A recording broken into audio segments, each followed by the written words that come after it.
नमस्कार मित्रांनो, मुरंबा या मालिकेच्या येणाऱ्या काही भागामध्ये आता एक जबरदस्त असा ट्विस्ट आपल्याला बघायला मिळणार आहे।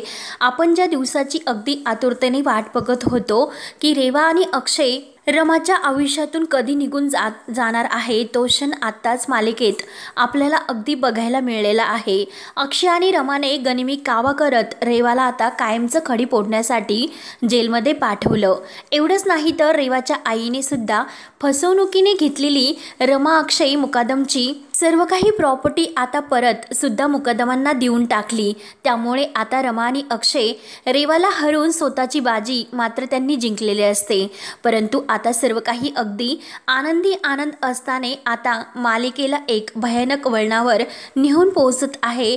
किंवा मालिकेमध्ये आता एक नवीनच असा ट्विस्ट येत आहे। कारण आता मित्रांनो, आपल्या पार्वती आजी आणि शशिकांत यांना सुद्धा रमाचा कायम राग असतो, परंतु आता त्याच रमाने मात्र अगदी प्रेमाने त्यांना जिंकून घेतलेलं असतं। आणि पार्वती आई आणि शशिकांत मुकादम हात जोडून मात्र आता रमाची माफी मागणार असतात आणि रमाला म्हणणार असतात की रमा, घरची लक्ष्मी तूच आहे, ह्या मुकादमांची लक्ष्मी, तू आता या घराला सोडून कुठेही जाऊ शकत नाही। म्हणून आता पार्वती आजी आणि शशिकांत यांनी रमाला घर न सोडून देण्याचा अगदी हट्टहास धरलेला असतो। रमाच्या अगदी पाया पडतात आणि रमाला अगदी प्रेमाने ते स्वीकारतात आणि त्याची हात जोडून माफी सुद्धा मागतात। तेव्हा आता मित्रांनो, आता या व्हिडिओमध्ये नक्की काय काय होत आहे त्यासाठी हा व्हिडिओ शेवटपर्यंत नक्की बघत राहा। तर मित्रांनो, आत्तापर्यंत आपण असं बघितलं होतं की पोलीस हे रेवाला अटक करून घेऊन गेलेले असतात। त्यामुळे अक्षय हा खूपच खुश असतो आणि रमासुद्धा। परंतु रमाच्या मनात मात्र एक भीती असते, जर आपल्या कुटुंबातील लोक आपले असते तर आज रेवाची हिंमतच झाली नसती, कारण त्या रेवामुळे अक्षय मरणाच्या दारात सुद्धा गेला होता। एवढेच नाही तर एकट्या त्या रेवामुळे आज माझं सर्व कुटुंब रस्त्यावर आलं असतं आणि हे सर्व काही फक्त आणि फक्त हे माझ्यामुळे झालं, मी त्याला कारणीभूत आहे, असा आपल्या रमाचा खूप मोठा गैरसमज असतो। कारण माझं जर अक्षय सोबत लग्नच झालं नसतं आणि मी जर मुकदमांच्या घरी राहायला आले नसते तर सर्वांना हे सहन करावं लागलं नसतं, असा आता रमा विचार करते। आणि रमा पुढे विचार करते की पार्वती आजी आणि शशिकांत मुकादम यांना सुद्धा मी अजिबात आवडत नाही। असं असताना आपण या घरामध्ये राहणं हा खूप मोठा एक मूर्खपणा आहे। कारण आता फक्त रेवा ही जेलमध्ये जाऊन काही उपयोग नाही, आपल्या घरातील माणसांना आपल्याला सन्मान दिला नाही, आपल्याला त्यांनी स्वीकारलं नाही, तर या घरात आपला राहून उपयोग तरी काय होईल असं, आणि पुन्हा घरामध्ये तेच होत राहील। म्हणून आता पुन्हा तीच कारस्थाने होऊ नये आणि सर्वांमध्ये पुन्हा आता दुरावा होऊ नये, त्यापेक्षा मीच आता हे घर सोडून जाते, असा रमा निर्णय घेते। तर इकडे अक्षय मात्र खूपच खुश असतो, कारण रेवा नावाची कीड आता घरातून कायमची गेली। आता फक्त मी आणि माझी बायको रमा, आमच्या दोघांमध्ये कोणीही येणार नाही, आमचा सुखी संसार आता कुठे सुरू होईल। आता एकही क्षण मी रमाला दुःखात नाही बघू शकत, मी तिला जगातील सर्व काही आनंद आणि सुख तिच्या पायाशी आणून ठेवील। कारण आत्तापर्यंत माझ्या रमाने खूप काही सहन केलं, सोसलं आणि ह्या कुटुंबासाठी सुद्धा तिने खूप काही केलं, आपल्या जीवाची सुद्धा तिने पर्वा केली नाही। परंतु आता मात्र रमाचे सुखाचे आणि आनंदाचे दिवस येणार, म्हणून अक्षय वेगवेगळ्या प्रकारची स्वप्न बघत असतो आणि तो रमाला आता लवकरच हनीमूनला सुद्धा घेऊन जाण्याचे ठरवतो। कारण खूप काही दिवस झाले या दोघांना एकदम अशी दोघांची प्रायव्हसी काही मिळालेली नसते। तेव्हा आता रमाला तर बिचारीला किती दिवसापासून किचनमध्ये झोपावं लागतं आणि आता हे सर्व काही नाटक करून आता अक्षय पूर्णपणे वैतागून गेलेला असतो। कधी एकदा तो रमाला मिठीत घेतो आणि त्या दोघांना एकांत मिळतो, याची तो अगदी आतुरतेने वाट बघत असतो। म्हणूनच आता अक्षय हनीमूनला तिकीट बुक करण्यासाठी बाहेर जातो। तर इकडे रमाला घडलेला सर्व काही प्रकार अगदी डोळ्यासमोर आठवत असतो। जेव्हापासून माझं आणि अक्षयचं लग्न झालं तेव्हापासून आता मुकादम यांच्या घरामध्ये किती तमाशे गोंधळ झालेत आणि माझ्यामुळे आरती वहिनींचा सुद्धा जीव गेला आणि पुन्हा कुणाच्या जीवावर बेतायला नको, यापेक्षा मीच आता हे घर सोडून कायमची निघून जाते, असा रमा विचार करत असते। ती अजूनपर्यंत आपल्या स्वार्थाचा विचार न करता आपल्या कुटुंबाचा विचार करत असते. म्हणूनच रमा ही बॅग भरते आणि खूप रडत असते. त्याच वेळेला आता अक्षय बाहेरून घरी येतो आणि रमाला बॅग भरलेली बघून त्याला खूप मोठा धक्का बसतो. अक्षय विचारतो की रमा, अगं असं काय करतेस तू, कुठे बाहेर निघालीस का? त्यावर आता रमा गप्पच असते, काही ती उत्तर देत नाही. त्यावर अक्षय तिला पुन्हा विचारतो की रमा, तुला माहिती झालं का, मी तुझ्यासाठी एक सरप्राईज प्लॅनिंग केलं आणि ते सरप्राईज मी तुला लवकरच देणार आहे. त्यामुळे आता तू अगोदरच ही बॅग भरण्यासाठी सुरुवात केली. त्यावर आता रमा विचारते की कसलं सरप्राईज? त्यावर अक्षय हसतच म्हणतो, अगं वेडी रमा, आता आपण लवकरच हनीमूनसाठी एकांतात हिल स्टेशनवर जाणार आहोत आणि त्याची तिकीटंसुद्धा मी बुक करण्यासाठी बाहेरच गेलो होतो. मला आता तुला सरप्राईज द्यायचं होतं. तरच तू माझ्या मनातलं सगळं काही ओळखलंस. नक्कीच तुला अगदी आनंदने हे सर्व सांगितलेले असणार, म्हणूनच तू माझ्या सरप्राईजचा पचका करतेस. अगोदरच तू बॅग भरली सुद्धा. काय ग रमा, बरं जाऊन दे, आता लवकर आवरून घे, कारण हा दुरावा आता मला अजिबात सहन होत नाही. मला फक्त तू आणि मी असा एकांत हवा आहे आणि या घरात तो आपल्याला काही मिळणार नाही. म्हणूनच मी हा निर्णय घेतला की 8-10 दिवसांसाठी आपण कुठेतरी बाहेर जाऊयात, म्हणजे तुलासुद्धा काहीतरी जे घडलेलं आहे ते तुझ्या मनातून बाहेर येईल आणि त्यातून तू स्वतःला बाहेर काढू शकशील आणि तुझं मनसुद्धा अगदी फ्रेश होईल. मलासुद्धा खूप त्याची आता गरज आहे. तेव्हा मात्र आता तरीसुद्धा रमा अगदी शांत असते. त्यावर अक्षय तिला विचारतो की रमा, अगं काय झालं, तू तरीसुद्धा इतकी नाराज आहेस? मी तुला इतकं सरप्राईज देणार तरीसुद्धा तू आनंदी का झाली नाहीस, असं काय झालं? म्हणून अक्षय वारंवार तिला विचारत असतो. त्यावर रमा म्हणते की हे बघा, माझं एकदा ऐकून घ्याल का? मी शांतपणे तुम्हाला सांगते. अक्षयला ती खाली बसवते आणि म्हणते की रागवू नका, परंतु मी एक निर्णय घेतलेला आहे. त्यावर अक्षय विचारतो की कसला निर्णय रमा? रमा सांगते की हे बघा, हे घर सोडून जाण्याचा मी कायमचा निर्णय घेतलेला आहे. आणि ते ऐकून आता अक्षयच्या तर पायाखालची जमीन हादरते. अक्षय विचारतो की रमा, अगं तुला वेड लागले का? माझ्यासोबत तू काही मज्जा तर करत नाही ना?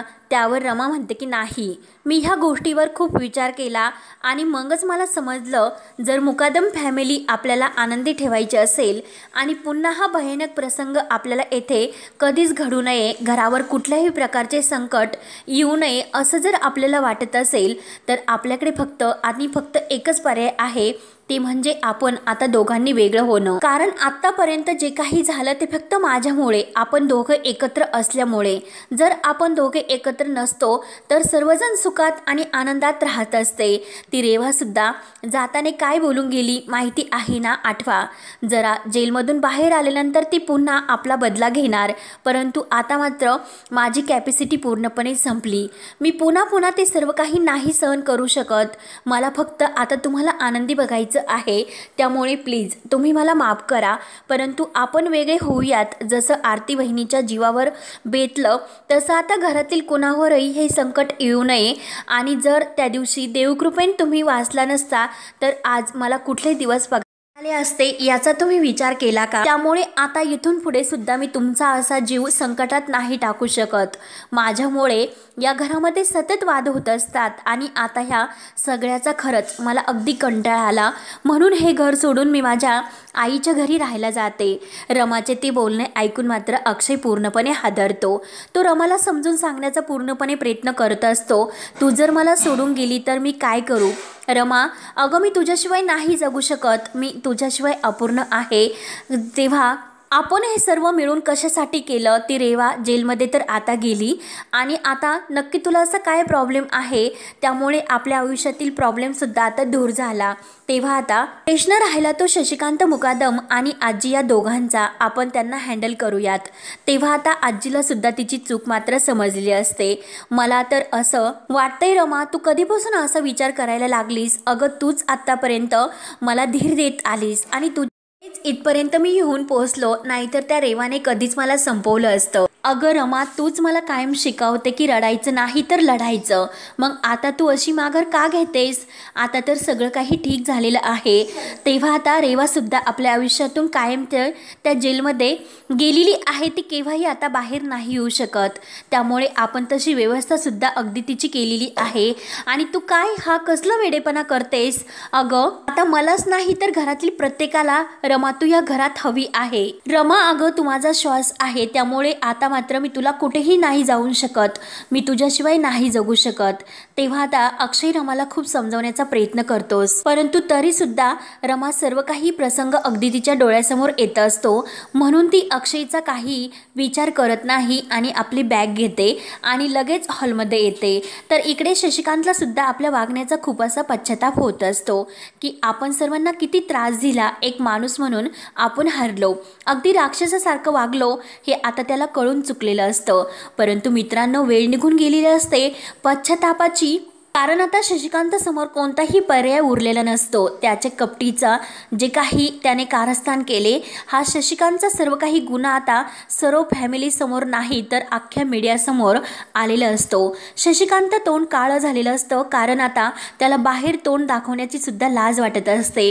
म्हणून शशिकांत हा स्वतःला रूममध्ये कोंडून ठेवतो. स्वतःला संपवण्याचा देखील तो प्रयत्न केलेला असतो. परंतु सीमा मात्र आता त्याचे डोळे उघडते आणि अजूनही वेळ गेली नाही. स्वतःची चूक कबूल करा आणि आता नीट वागा. एका माणसासारखं वागा, राक्षसासारखे नाही. म्हणून सीमा शशिकांतला खूप काही समजावते. शशिकांतला मात्र आता बाहेर जाण्याची सुद्धा भीती वाटत असते, कारण आपल्या मुलासमोर कसं तोंड दाखवू हेच आता शशिकांतला काही समजत नसतो. आजीला सुद्धा आत्तापर्यंत रमाला तिने जो काही त्रास दिला, अगदी सर्व काही तिच्या डोळ्यासमोर येत असतो. आपण नेहमीच त्या रेवाची साथ दिली, त्या घाणेरड्या रेवाची. परंतु तिने काय केलं आणि तिच्यामुळेच आज आपल्या अभिचा संसार उद्ध्वस्त झाला. माझ्या नातवाचा जीवसुद्धा तिने घेण्याचा प्रयत्न केला. एवढेच नाही तर आम्हाला सुद्धा तिने रस्त्यावर आणलं असतं. आणि आता त्या नालायक रेवाची मी तर साथ दिली आणि रमासारखी अगदी सुसंस्कृत, नेहमी आपल्या कुटुंबाचा विचार करणारी निस्वार्थी मुलगी, तिला मी कायम त्रास दिला. शिवाय मी सुद्धा किती पापी आहे. म्हणून मी खरंच खूप चुकले आणि अगदी मला सुद्धा माफ कर म्हणून पार्वती आजी सुद्धा स्वतःच्या मनाला खात असते. अक्षय मला किती वेळेस समजून सांगण्याचा प्रयत्न करत होता, परंतु तरीसुद्धा मी कधीही रमाची बाजू समजून घेतली नाही.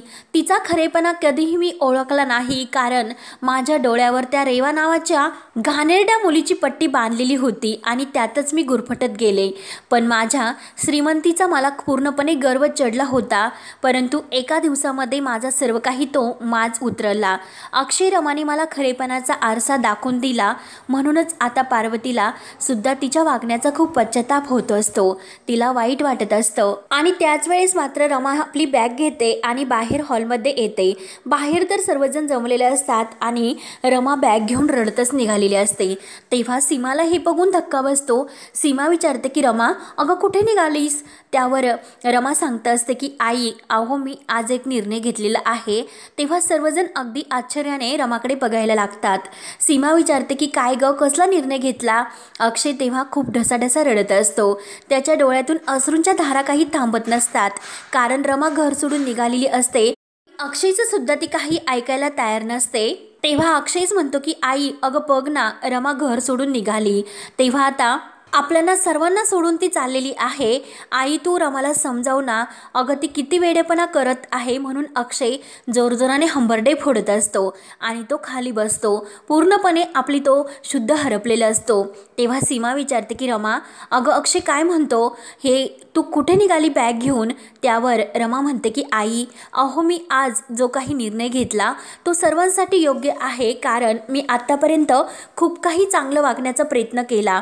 माझ्या मरीने मी या घराला सुखी आणि आनंदी ठेवण्याचा प्रयत्न करत होते. तरीसुद्धा शशिकांत मुकादम आणि पार्वती आजी यांना मी नाही आवडत. त्यांची इच्छा नसताना मी या घरात राहणं मला नाही पटत, मला ते नाही जमणार. त्यापुढे मी आत्तापर्यंत खूप काही थकले. मी जर या घरामध्ये राहिले तर पुन्हा पुन्हा त्याच गोष्टी घडत शकतात. आत्तापर्यंत या घराने खूप काही सहन केले आणि ते केवळ माझ्यामुळे या घराला खूप काही त्रास झाला. परंतु आता मात्र पुन्हा तो त्रास या घराला माझ्यामुळे नकोय, म्हणून हे घर सोडून मी जाण्याचा आणि वेगळा राहण्याचा निर्णय घेतलेला आहे. तुम्ही सर्वजण अगदी सुखाने राहा. तेव्हा रमा ही आजी म्हणजे शशिकांत मुकादम आणि आजी यांच्याकडे येते आणि त्या दोघांना म्हणते की यापुढे माझं तोंड सुद्धा मी तुम्हाला कधीच दाखवणार नाही, असे शशिकांत आणि मुकादमला जेव्हा ती रडतच म्हणते आणि घर सोडून जायला निघते. तेव्हा मात्र आता शशिकांत म्हणतो की रमा थांब. रमा थोडी थबकते. तेव्हा शशिकांत लगेच रमाच्या समोर येतो, हात जोडतो आणि रमा खरंच मी खूप मोठी चूक केली, मला माफ कर. मी तुला नाही ओळखू शकलो. मी खरंच खूप नालायक आहे, अगदी नीच माणूस आहे. मी सतत तुला आणि अक्षयला खूप त्रास देत राहिलो. तुम्हाला वेगळं करण्यासाठी मी खूप कष्ट आणि कारस्थानसुद्धा करत राहिलो आणि त्या रेवाची मी कायम साथ देत आलो. परंतु तिने काय केलं, तिने तर आज अख्ख्या जगाने बघितलं. मला माझी स्वतःची सुद्धा लाज वाटते आणि मी तुझी माफी मागण्याच्या सुद्धा लायकीचा नाही. परंतु तरीसुद्धा तू तुझ्या मनात माझ्याबद्दल थोडंसं जरी काही असलं तर आज मला माफ करशील. म्हणून चक्क शशिकांतसुद्धा रमासमोर हात जोडतो आणि ढसाढसा रडत असतो. रमाचे तो पाय धरायला लागतो. तर रमा म्हणते की बाबा तुम्ही हे काय करतात? अहो मला तुमचा राग कधीच आला नव्हता. मी तुमचे वेळोवेळी डोळे उघडण्याचा सुद्धा प्रयत्न केला होता, परंतु तुम्हाला तर ते कधीही समजलं नाही. मी कुटुंबाच्या भल्यासाठी सर्व काही करत आले, मात्र तुम्ही आता माझ्यासमोर हात जोडू नका आणि माझी माफी मागू नका. त्यावर शशिकांत म्हणतो की रमा तू हे घर सोडून गेली नाहीस तरच मी समजेल की तुम्हाला माफ केलंस म्हणून. तू आम्हाला सर्वांना हवी आहेस. तूच आमच्या कुटुंबाची खरी धनलक्ष्मी आहेस. तुझ्याशिवाय हे कुटुंब अपूर्ण आहे. आम्हाला सोडून कुठेही जाऊ नकोस. आता तू या घरात राहिली तरी मला कधीही तुझा प्रॉब्लेम नाही. यापुढे मी कधीही तुला त्रास देणार नाही आणि जर मला तसं वाटलं तरच मी घर सोडून जातो. मी चुकलो. मी या घरात राहण्याच्या लायकीचा नाही. रमा तू माझ्या अक्षयला सोडून कुठेही जाऊ नको आणि ह्या कुटुंबाला आज तुझी गरज आहे. तेव्हा आता शशिकांत खूप गयावया करून रमाची माफी मागायला सुरुवात करतो आणि अक्षयचे सुद्धा तो पाय पकडत असतो. तेव्हा ते बघून मात्र आता सर्वांना खूप मोठा धक्कासुद्धा बसतो आणि आनंदसुद्धा होतो की शशिकांतला अखेर रमाची सुद्धा किंमत कळाली. शशिकांत म्हणतो की आजपासून मी तुझा सून म्हणून स्वीकार करतो, परंतु तू मला माफ कर. एक सासरा म्हणून नाही तर मी तुझा बाबा म्हणून तुझी आज माफी मागतो आणि तुझ्या वडिलांची कमतरता आता यापुढे मी स्वतः भरून काढेल. तुला तुझ्या वडिलांचं प्रेम देईल, असं शशिकांत मुकादम बडबडायला सुरुवात करतो. कारण त्याला स्वतःच्या वागण्याचा खूप पश्चाताप होत असतो. तरीसुद्धा आता रमा ऐकायला काही तयार नसते. शशिकांतचा तो बदललेला चेहरा बघून सर्वांना मात्र अगदी आश्चर्याचा धक्का बसतो. तेव्हा आता पार्वती आजीसुद्धा रमाच्या समोर येते आणि तीसुद्धा रमासमोर हात जोडते. रमा अगं अशी आम्हाला सोडून जाऊ नकोस. एका म्हातारीचं तरी ऐक. म्हातारपणाला मी तुला माफी मागते आणि तू मला आता ते दुःख देऊ नकोस. खरंच मला सुद्धा तू या घरात कायमची हवी आहेस. अगं तू जर नसेल तर माझी सेवा कोण करणार आहे? अगं तू तर आमच्या कुटुंबाचा एक खूप मोठा आधार आहेत. शशिकांत सुद्धा म्हणत असतो की खरंच तू सुद्धा या घराची लक्ष्मी आहेस, परंतु आम्ही तुला ओळखू शकलो नाहीस. उशिरा का होईना पण आमचे डोळे उघडले. रमा आम्हाला माफ कर. पार्वती आजीसुद्धा म्हणत असते की माझ्या नातवाला म्हणजे अक्षयला सोडून रमा तू कुठेही जाऊ नकोस. म्हणून पार्वती आजीसुद्धा रमासमोर हात जोडते आणि रमासमोर खूप रडायला सुरुवात करते.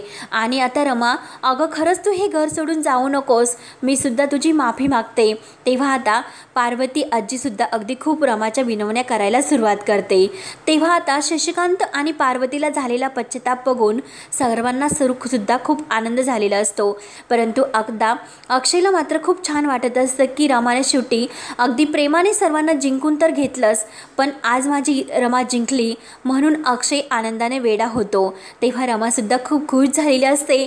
तिच्या डोळ्यावर सुद्धा आता अगदी आनंदाचे झरे व्हायला सुरुवात होते. आणि त्याच वेळेस या घरामध्ये इतकं आनंदाचं वातावरण असताना मित्रांनो आता मात्र पोलीस आणि इन्स्पेक्टर साहेब तेथे येतात आणि शशिकांतला म्हणतात की यू आर अंडर अरेस्ट.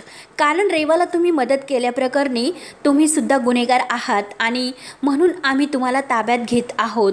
तुम्ही सुद्धा आता कोणीतरी खरा गुन्हेगार आहात, म्हणून आता तुम्हाला आम्हाला ताब्यात घ्यावं लागेल आणि तुम्हाला जेलमध्ये यावेच लागेल।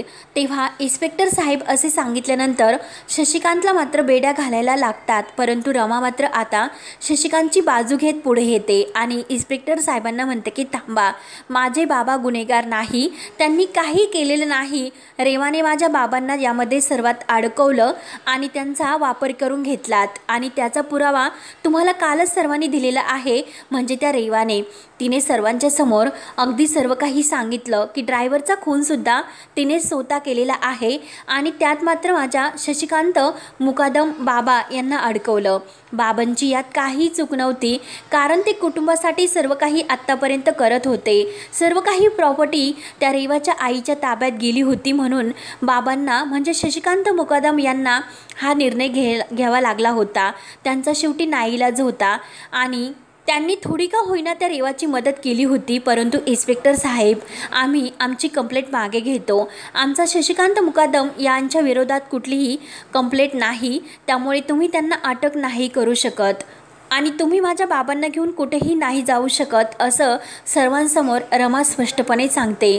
तेव्हा मात्र आता शशिकांत मुकादम यांना रमाचा खूप अभिमान वाटत असतो। शशिकांतने रमाला कित्येक वेळास जीवे मारण्याचा सुद्धा प्रयत्न केलेला असतो आणि आत्तापर्यंत तिला कित्येकपर्यंत त्राससुद्धा त्याने दिलेला असतो, परंतु आता ह्याच रमाने शेवटी अगदी एका क्षणात शशिकांत मुकादम याला माफ करून टाकलेलं असतं आणि जेलमध्ये जाण्यापासून त्याला वाचवलेलं असतं आणि त्यासाठी सुद्धा रमानेच पुढाकार घेतलेला असतो आणि या सर्वांमधून आता शशिकांतची तिने सुटका केलेली असते। तेव्हा आता सर्वांच्या म्हणजे मनामध्ये आणि आजी आणि शशिकांतच्या मनात रमाची किंमत जास्तच वाटते। सर्वांना आपल्या रमाचा खूप अभिमान वाटत असतो। तेव्हा मात्र इन्स्पेक्टर साहेब सुद्धा म्हणतात की आम्हाला तर अटक करावीच लागेल। तेव्हा रमा इन्स्पेक्टर साहेबांसमोर हात जोडते, मी तुम्हाला सांगते ना इन्स्पेक्टर साहेब, तुम्ही प्लीज येथून निघून जा।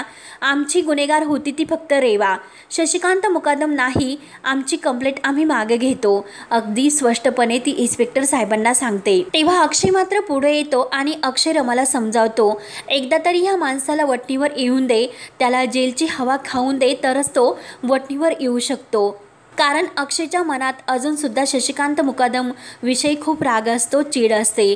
तो म्हणतो की शशिकांत मुकादम याला जेलमध्ये जाऊन दे, परंतु रमा म्हणते की नाही अक्षय, आणि ती अक्षयला समजावते।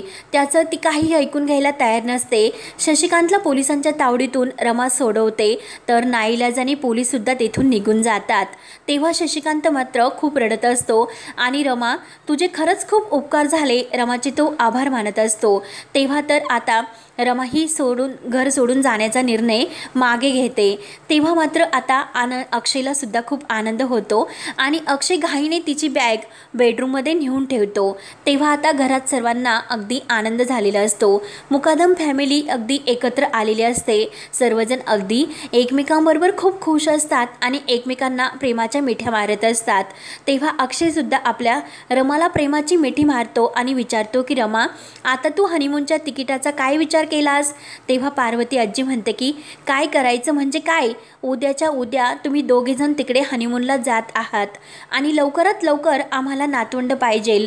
आता ही म्हातारी एकटी पडलेली आहे, कोणीतरी तिच्या अंगाखांद्यावर खेळलंच पाहिजे। आता वेळ वाया घालू नका, तुमची बॅग भरा आणि लगेच तुम्ही सर्व पॅकिंग करून उद्याच्या उद्या निघा। तेव्हा आता पार्वती आईचे ते बोलणे ऐकून मात्र रमा आणि अक्षय खूप लाजत असतात आणि अक्षय तर खूपच खुश होत असतो आणि सीमा सुद्धा अगदी डोळे भरून आपल्या रमा आणि अक्षयकडे पाहत असते। तेव्हा मित्रांनो, आज खऱ्या अर्थाने आपले रमा आणि अक्षय एकत्र येतात आणि त्यांच्या सुखी संसाराची ते सुरुवात करतात आणि लवकरच आपल्या मुकादम फॅमिलीला गुड न्यूज देणार असतात आणि लवकरच आपले रमा आणि अक्षय आई बाबा सुद्धा होणार असतात। तेव्हा आता पुढे काय काय होत राहणार हे पाहण्यासाठी आपल्या चॅनलला नक्की सबस्क्राईब करत राहा। धन्यवाद।